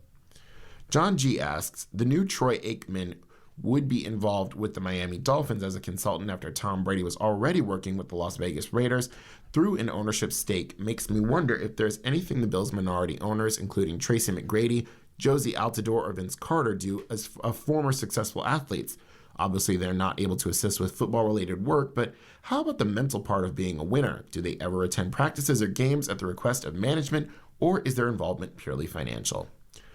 McGrady, Altidore, and Carter have all been around the team and share their insights with players. Of the three, I've probably seen Carter the most, but they all have had a presence. I'm sure the Bills players have enjoyed getting to talk to some of the best players ever in their respective sports. The trio also has played a part in the Bills' marketing efforts north of the border.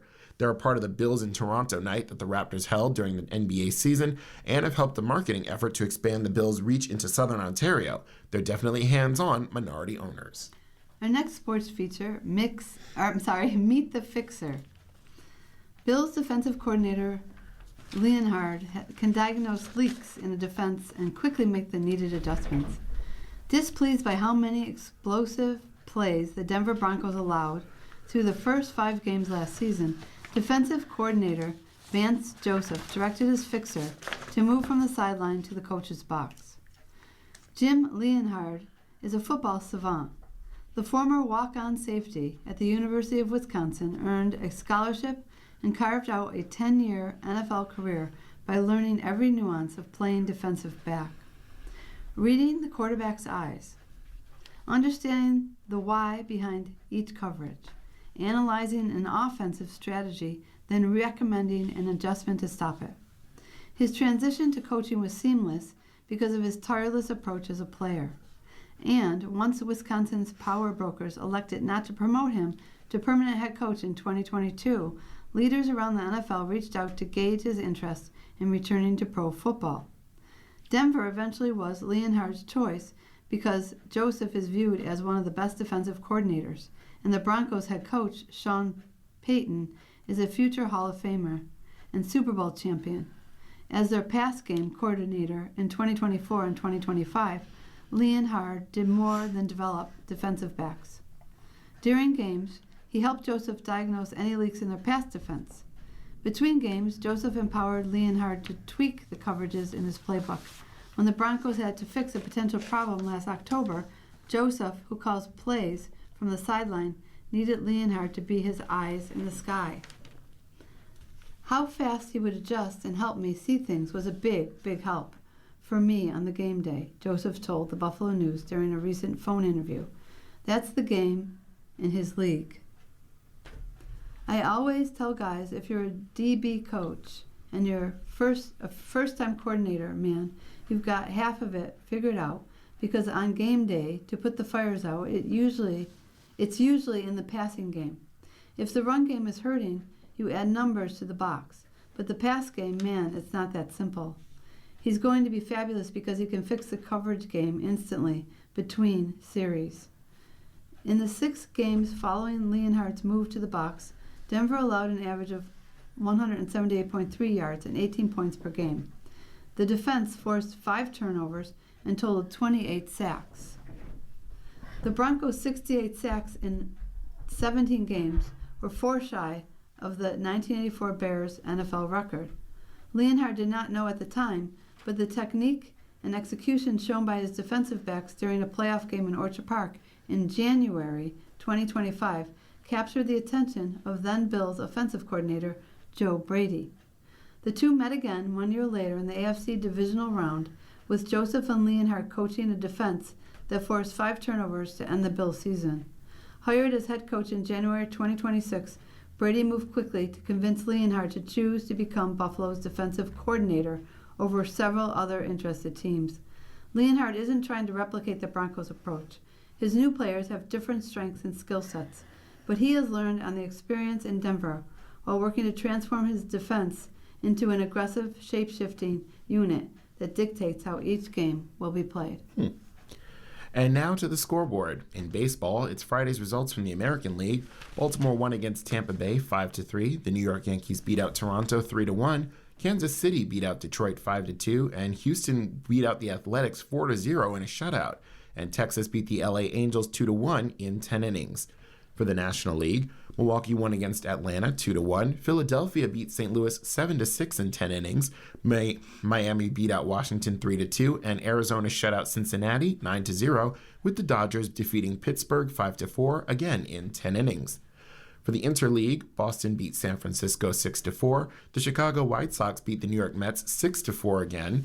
Cleveland beat out Colorado 9-1. San Diego won against Minnesota 6-2. And Seattle beat out the Chicago Cubs 6-5, another game in 10 innings. For Sunday's games, Tampa Bay will be at Baltimore and Toronto will be with the New York Yankees, both at 1:35 p.m. The Athletics will be with Houston and Detroit will be at Kansas City at 2:10 p.m. The LA Angels will be at Texas at 2:35. For the National League, St. Louis will be at Philadelphia at 1:35. Washington will be at Miami at 1:40. Pittsburgh will be with the Dodgers at 4:10. Cincinnati will be at Arizona at 4:15. And Atlanta will be at Milwaukee at 7:10. For the Interleague, the New York Mets will be with the Chicago White Sox at 2:10. Cleveland will be at Colorado at 3:10. San Francisco will be at Boston at 3:15. And the Chicago Cubs will be at Seattle, as well as Minnesota at San Diego, both at 4:10 p.m., all times in Eastern Standard. You've been listening to a reading up to date of articles and features from today's Buffalo News for Sunday, August 23rd. We read from the Buffalo News live on weekday and Sunday mornings at 9 a.m. and rebroadcast at 4 p.m. For more information, please call us at 716-821-5555. Your readers today have been Florine Melnick and Edwin Vieira. Thank you for listening.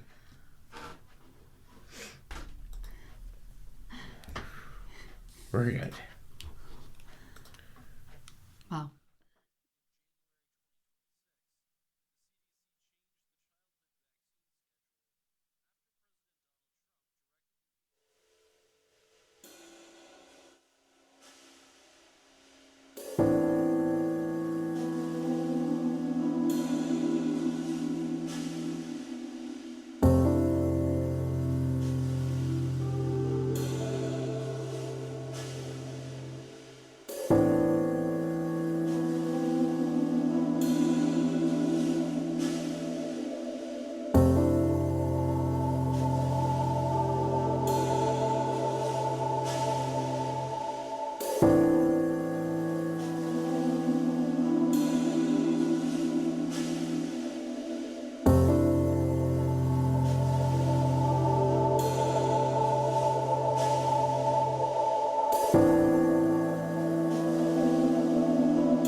The following program is intended for listeners who are blind, have low vision, or have another print disability,